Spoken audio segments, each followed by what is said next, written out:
कैसा प्राहु, महापुरुष लोग क्या कहते हैं इस संसार वृक्ष को? प्राहु माने महापुरुष लोग कहते हैं अव्ययम, ये संसार वृक्ष अनादिकाल से चलता, अनादिकाल से चलता चलता, अव्यय माने खत्म ही नहीं होता।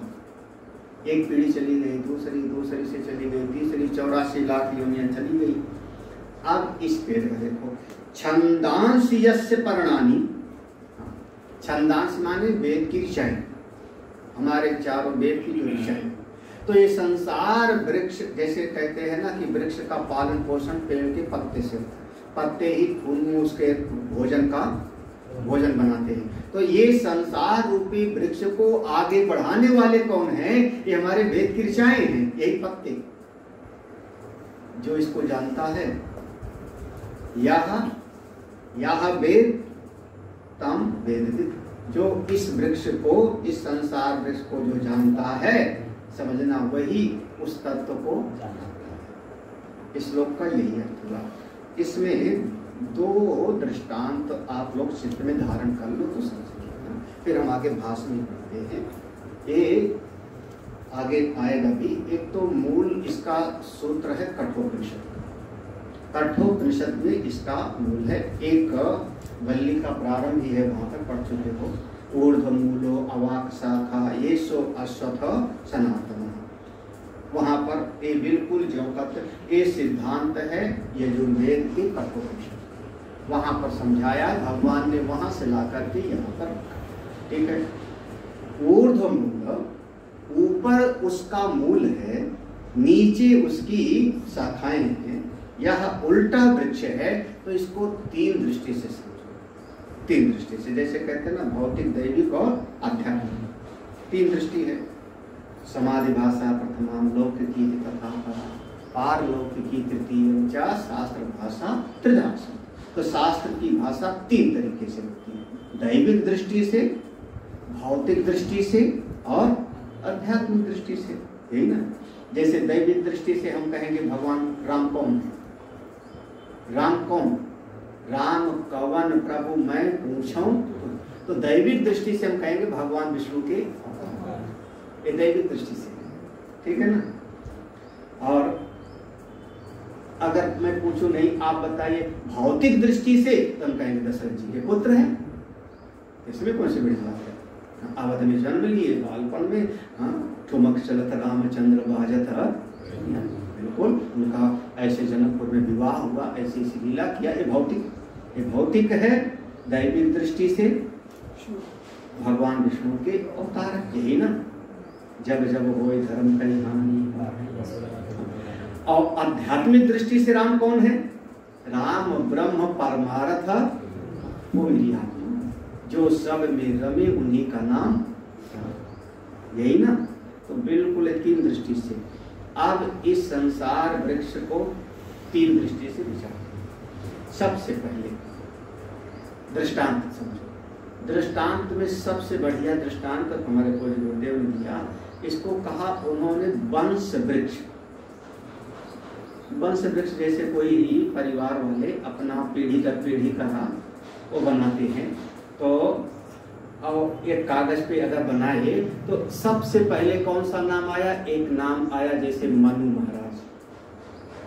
आपने एक नाम लिखा ना, मनु महाराज। फिर अब उसके नीचे जो है शाखाएं बनाओ, तो उनके नीचे आपको 5 शाखाएं बनानी पड़ेगी। 5, 3 कन्याएं थी, आकुति, देवहूति, प्रसूति। 2 पुत्र थे, उत्तानपाद और, तो एक ऊपर 1 हुआ, उसके नीचे 5 हो गए। अब फिर और नीचे शाखा बनाओ, तो आकुति के पुत्र थे भगवान कपिल जी, शाखा हो गई। नहीं, देवहूति की, देवहूति के पुत्र कपिल हो गए। आकुति के पुत्र हो गए यज्ञ भगवान, जिनकी पत्नी दक्षिणा हुई। और फिर प्रसूति के पुत्र हुए कितने हुए? फंस गए ना। प्रसूति का विवाह हो गया दक्ष प्रजापति के साथ, जिनके से 16 कन्याएं पैदा हुई, जिनमें सबसे छोटी का नाम सती था। याद है ना? भूल क्यों जाते हो? अब देखो, अब फिर इधर उत्तानपाद के 2 पत्नियां थी, फिर दोनों को 1-1 पुत्र थे, यही ना। प्रियव्रत के फिर प्रियव्रत के एक शाखा चली जिनमें से ऋषभ देवता और जड़ भरत वाला चरित्र आता है। तो एक पूरा अध्यय को ऊपर एक, उसके नीचे और आगे बढ़ गए और आगे बढ़ गए और, तो जो मूल था वो ऊपर और शाखाएं होती गई नीचे। ठीक है, ऐसे जैसे वंश वृक्ष चलता है ऐसे ये सारा संसार चलता है। हम लोगों का एक परंपरा है, कहते हैं गोत्र का नाम ले लो। जब कभी ही कर्मकांड कराएंगे तो कहीं संकल्प में गोत्र करना, गोत्र में कोई ना कोई ऋषि का नाम आएगा ना, कश्यप ऋषि, भारद्वाज ऋषि, वशिष्ठ, सांडिल्य, कोई ना कोई एक ऋषि का नाम आना चाहिए गोत्र में। तो यानी ये उन ऋषि से प्रारंभ हुई हमारी परंपरा। अब उसके बाद पीढ़ी दर पीढ़ी बदलते गए, शाखा पर शाखाएं बदलती गई, कर्म करते गए, परिवार बढ़ता गया, कुछ परिवार वहां चले गए रहने लगे, कुछ वहां घर बना लिए। ऐसे ये संसार रूपी वृक्ष जिसका मूल ऊपर और शाखाएं, ठीक है ना, समझ में आया? अब इसी को देखो, अब इसको अब तत्व ज्ञान मिलेगा। सृष्टि, जैसे हमने कहा मनुष्य लिया, सृष्टि के मूल में एक परमात्मा थे, सदैव सोम इदम अग्रे आसित, एक परमात्मा थे, उनसे माया शक्ति जुड़ी, फिर माया के गुण थे 3, यही ना। तो अब एक परमेश्वर, उनके फिर नीचे 3 गुण हो गए, सत्व गुण, रजोगुण और अब फिर 3 गुण से बने क्या? 5 महाभूत, आकाश, वायु, अग्नि, जल, और फिर 5 महाभूतों से 5 ज्ञानेंद्रियां, 5 कर्मेंद्रियां, 5 प्राण, 4 अंतःकरण, सारे जगत का नाम रूप, जरायु, सेवदल, अंडज, उद्भिद, तमाम सृष्टि। तो ऊपर एक और नीचे अनेक अनेक फैलता संसार चला गया। तो जो श्रेष्ठ है वो कहाँ है? ऊपर। मूल माने जड़, श्रेष्ठ कहाँ? नीचे नहीं है, श्रेष्ठ ऊपर है। क्या मैंने दो तरीके से, वंश वृक्ष, ठीक है, और अपने शास्त्र की सृष्टि की प्रक्रिया से समझ लिया 2 तरीके से। तो ऊर्ध्व मूलम, मूल माने श्रेष्ठ, श्रेष्ठ ऊपर है और शाखाएं सब, जो इसको जानता है इसको जानता है, यस्तम वेद, वही वेद को जानता है। ये सारे जगत का सार कौन? अरे एक और लौकिक जगत में एक दृष्टांत समझो, दफ्तरी भाषा में, इसको दफ्तर की भाषा में है ना। कोई काम करना हो तो आदमी कहता है ऊपर से आदेश आया ऐसे कहते ना, ऊपर से तो ऊपर माने वो बगले में तो बैठा होगा, वो भी तो आदमी ही है। लेकिन जो श्रेष्ठ है उसको हम कहते हैं ऊपर, यही ना। जो उससे छोटा है उसको हम कहते हैं, उसके नीचे 50 लोग काम करते हैं, मतलब 50 लोगों के जो ऊपर है, कौन है? सुपरवाइजर है, मैनेजर है, मालिक है। तो जो श्रेष्ठ है वो ऊपर है, ऊर्ध्वमूलम, और उसके नीचे जो है वो सब शाखाएं प्रशाखाएं हैं। परमात्मा सबके मूल है, ऊपर है, और सारी सृष्टि है, ठीक है। 3 तरीके से मैंने समझा दिया, अब आगे नहीं। संसार का मूल उस परमेश्वर से निकला।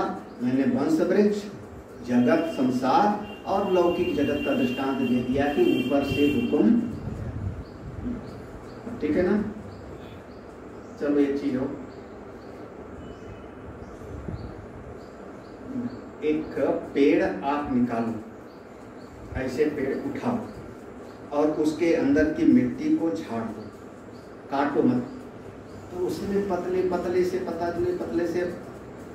लाखों वो जड़ दिखाई पड़ती है कि नहीं? लाखों जड़ दिखाई पड़ती है, पतली से पतली। एक उसमें कोई मोटी जड़ होती है जो मेन होती है, उस मोटी जड़ को काट देते हैं, पतली रहने देते हैं, तो उसी का नाम हो जाता है बोनसाई।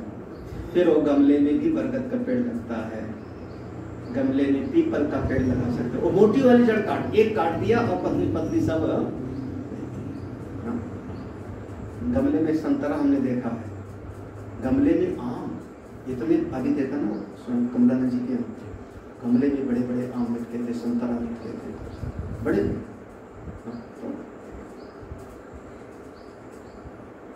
तो अगर पेड़ को ऐसे देखो तो नीचे ढेर सारी उसकी जड़ें खड़ी हैं, फिर उसमें से एक तना निकला है, उस तने के ऊपर फिर 2-4 शाखाएं हैं, फिर उसमें से पत्तियां हैं, फिर उसमें फूल हैं, और अंत में तुलसी का पौधा जैसा ढेर सारी शाखाएं हुई ना, ऐसे ना। और अगर उसी पेड़ को उठा के ऐसे उलट दो तो कैसा लगेगा?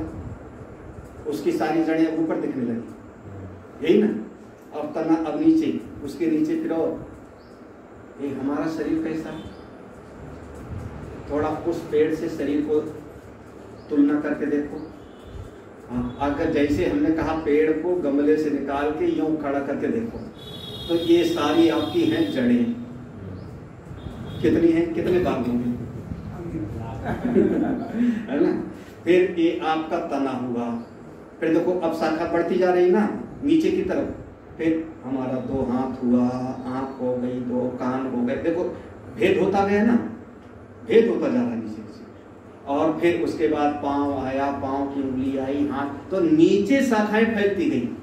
और इस पूरे शरीर का जिसका मूल सबसे श्रेष्ठ वाला हिस्सा कहाँ है? यहाँ की यहाँ। हाँ? श्रेष्ठ यहाँ है हार्ट या यहाँ? कोई फेल होता है काम नहीं चलेगा। कहाँ है या यहाँ? दिल या दिमाग? ज्यादा कीमती कौन है? अब भाई आप लोग जैसे मोटरसाइकिल चलाए तो हेलमेट लगा के, है ना, तो हेलमेट लगाए तो आप सुरक्षा इसकी कर रहे हो। हाथ में जो चोट लग जाएगी तो ठीक हो जाएगा, चल जाता है। हाँ, लेकिन सुरक्षा ज्यादा इसकी। प्रकृति ने, परमेश्वर की बनाई सृष्टि ने ऐसी सुरक्षा दे दिया हमारे हार्ट को कि ऊपर से फेफड़ा लगा दिया, बहुत मजबूत हड्डियों का एक जाल है, उसके अंदर सुरक्षित रखा ना, क्योंकि कीमती चीज है। वैसे एक बात है, अगर सही सही कहा जाए तो हो हार्ट में गड़बड़ी हो जाए तो आदमी मर जाता है, यही ना। और अगर हार्ट काम करता रहे और ब्रेन काम करना बंद कर दे तो जिंदगी नरक हो जाए। जिंदा तो रहेगा क्योंकि हार्ट चल रहा है तो जिंदा रहेगा। हाँ, वेंटिलेटर पे रखा हुआ है, उसको कोमा में पड़ा हुआ है, नली से खाना दिया जा रहा है, घर वाले भी मना रहे हैं कब छुटकारा मिल जाए, हाँ, अब फिर भी नहीं होता। तो हमको तो लगता है कि ज्यादा कीमती चीज अब है दोनों, लेकिन ज्यादा कीमती चीज, क्योंकि अगर देखो सीधा सा कहें, अगर एक संत की कीमत है तो उसकी साधना से, उसके ज्ञान से, है ना। अनुभव की कीमत होती है ना। कोई शरीर बड़ा हो गया 80 साल का, 90 साल से, उससे कोई ज्यादा, कोई वयोवृद्धम कह देते हैं, लेकिन वो शायद उतना कीमत नहीं है जितना हो सकता है अगर 15 साल का कोई एक महात्मा आ गया, विद्वान, सारा समाज उसके पीछे लगता है। भगवान शंकराचार्य तो 32 साल तक रहे, कितना, किसकी कीमत ज्यादा? तो जो श्रेष्ठ है ऊपर है, ऐसे भी कह सकते हो। चलो हम क्या कहते हैं कि मृत्यु के समय पर हमारे प्राण जब यहाँ से निकलते हैं सुषुम्ना से, मूर्धा को छोड़ करके, तो उसको दोबारा शरीर धारण करना नहीं पड़ता। तो श्रेष्ठ कहाँ गया? अब देखो ऊर्ध्व मूलम, ये जीवन का जो श्रेष्ठ है ऊपर है, और नीचे जो है वो अधा, नीचे कृष्ण वाला, जो इस संसार, तो ये शरीर भी आपका एक वृक्ष है, उल्टा वृक्ष, ये संसार भी उल्टा वृक्ष है, ऐसे समझ लो।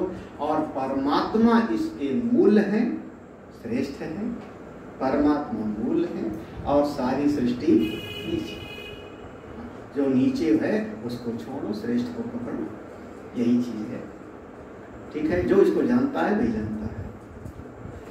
आगे चलो अभ्यास में। इतना काफी है। प्रवचन होता ना तो प्रवचन में इसको हम 2 दिन पढ़ाते, प्रवचन में तो 2 दिन चल पाते थे। पढ़ाए थे 15 अध्याय शायद मेरठ में, है ना, छड़ी उड़ी लेके पढ़ाए थे। तो नहीं समझे? उल्टा वृक्ष, उल्टा वृक्ष, बिल्कुल उल्टा वृक्ष माने संसार, संसार उल्टा वृक्ष है।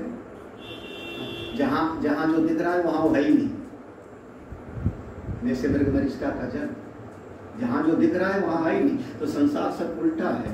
इसका जो श्रेष्ठ हिस्सा है वो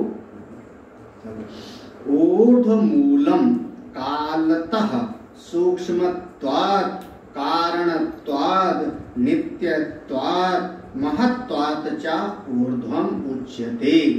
ब्रह्म अव्यक्त माया शक्तिमत् तद मूलम अस्य इति सः अयं संसार वृक्ष ऊर्ध्वमूलः। देखो यहाँ पर भाष्यकार ने एक ऊर्ध्वमूल को, ऊर्ध्वमूलम, ऊर्ध्वमूल माने कालतः, सबसे पहले काल की दृष्टि से देखो, जो सबसे पहले पैदा हुआ वो कौन होगा?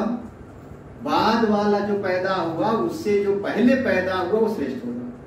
कार्य से कारण श्रेष्ठ होगा ना, कार्य से कारण। अरे दो भाई पैदा हुए, दो भाई जुड़वा हुए तो उसमें ज्येष्ठ और कनिष्ठ होगा कि नहीं? हाँ? क्यों? तो उसको 5 मिनट का तो फर्क होगा, यही ना। तो जो पहले पैदा हुआ वो कौन हो गया?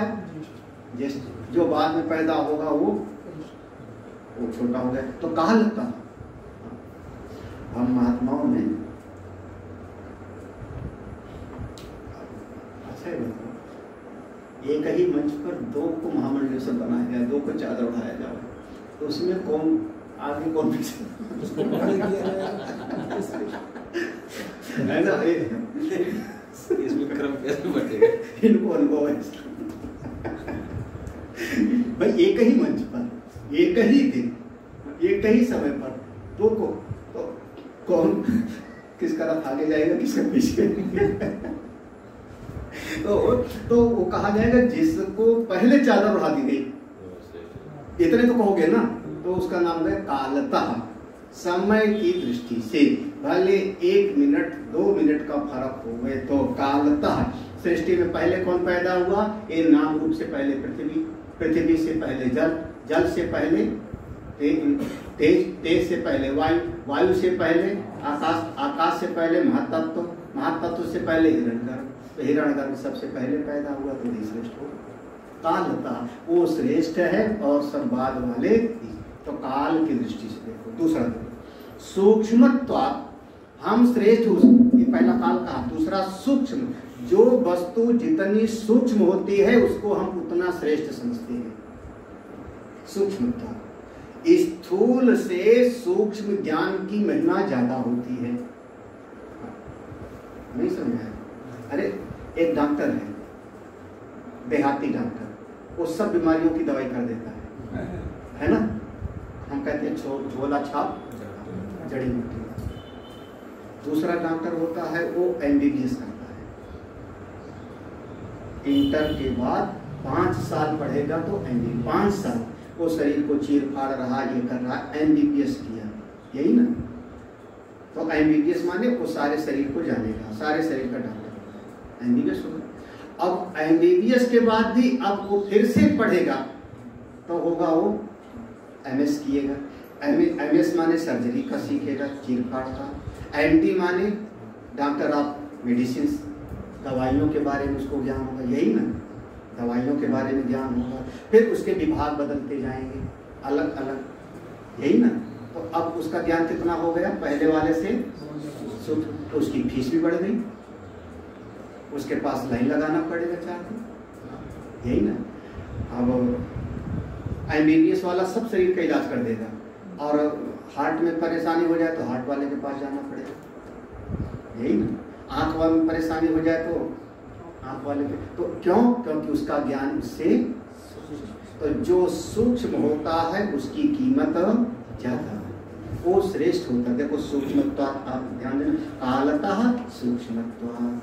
तो सूक्ष्म चीज का हमारे लखनऊ में ब्रेन के ऑपरेशन वाले 2 ही 4 थे, 2 ही 4 थे। एक मजहर हुसैन, एक मर गया, छाबड़ा मर गया ना, छाबड़ा मर गया। ये सब। अब ब्रेन का ऑपरेशन करना सबके बस की बात नहीं, जल्दी इसको छुएंगे नहीं कोई। जरा सा एक जगह पर गड़बड़ी हो जाए, सारी याददाश्त जिंदगी भर के लिए पूरा का पूरा भूल जाएगा। तो सूक्ष्म। और हाथ में फोड़ा निकल आवे चीरा लगाने के लिए तो कोई भी नाई भी चीरा लगा देगा, है ना, लगा देता जरा। तो जितना सूक्ष्म होगा उतना उसकी कीमत बढ़ जाती है, सूक्ष्म। ठीक है, तो अब सारा जगत स्थूल है और वो परमात्मा सूक्ष्म से भी तो श्रेष्ठ है। अति सूक्ष्म होने के कारण वो सबसे, और जगत स्थूल होने के कारण ये नीचे हो गया। ठीक है ना, जो स्थूल वो नीचे, जो सूक्ष्म है वो ऊपर श्रेष्ठ। दो दृष्टि अब देखते जाना, भाष्य में तीसरा कारणत्वात्। अब लोग तीसरा देखो, क्योंकि सबका कारण भी, जैसे अभी मैंने गिनाया, शरीर का कारण अन्न, पृथ्वी का कारण जल, जल का कारण हो, तो सबका कारण कौन? वो हिरण्यगर्भ परमात्मा। यही तो उन्हीं से, तो सबका कारण होने के कारण वो सबसे ऊपर है, सबका कारण है। तीन दृष्टि हो गई, काल की दृष्टि से, सूक्ष्मता की दृष्टि से और कारणत्व की दृष्टि से। चौथा नित्यत्व, कहीं से छोड़ते नहीं भगवान भास्कर। भाई जो कारण होगा वो ज्यादा समय टिकाऊ होगा ना। अब घड़े से मिट्टी तो ज्यादा समय रहने वाली है ना, घड़ा टूट जाएगा मिट्टी ज्यादा समय रहेगी, आभूषण नष्ट हो जाएगा सोना तो ज्यादा समय रहेगा। तो ये सारा जगत जो काल के रूप में है, इसका जो कारण है वो ज्यादा समय तक रहेगा। तो नित्यत्व, ये संसार की अपेक्षा वो ज्यादा समय तक रहेगा, इसलिए वो है श्रेष्ठ। अब ये सब एक एक विषय विचार के हैं, हम लोग इतना सूत्र पकड़ लेते हैं, फिर प्रवचन इस पर चाहिए। काल की दृष्टि, सूक्ष्मता की दृष्टि, कारण की दृष्टि, नित्यत्व की दृष्टि, और अंत में महत्त्व। जो जितना सूक्ष्म होता है उतना व्यापक हो जाता है। महत्त्व माने महान हो जाता है, फैल जाता है। हमारा जो देखने का दृष्टांत है, जो मैं दृष्टांत देता हूँ, वो दृष्टांत जल का देता हूँ। बर्फ बना दो, पानी को आप ठंडा कर दिए, बर्फ बन गया, बर्फ की सिल्ली बन गई। वो सिल्ली को आप कमरे में रख दो तो एक जगह पर स्थिर हो गई। इतना है ना, शायद 2 फुट चौड़ा, 4 फुट लंबा, इतना सिल्ली। तो स्थूल है, जम गया है, तो उधर कोई दिक्कत है। वही बर्फ को आप पिघल जाने दो, पिघल गई। और जब बर्फ पिघल गई तो अब जो इतने 2 फुट में था, 4 फुट में था, अब वो पूरे कमरे में फैल गया कि नहीं? तो सूक्ष्म हो गया। देखो, सूक्ष्म हो गया तो पूरे कमरे में वो फैल गया, तो महान हो गया ना। इतनी सी जगह में सिल्ली थी और पूरे कमरे में हो गया जल।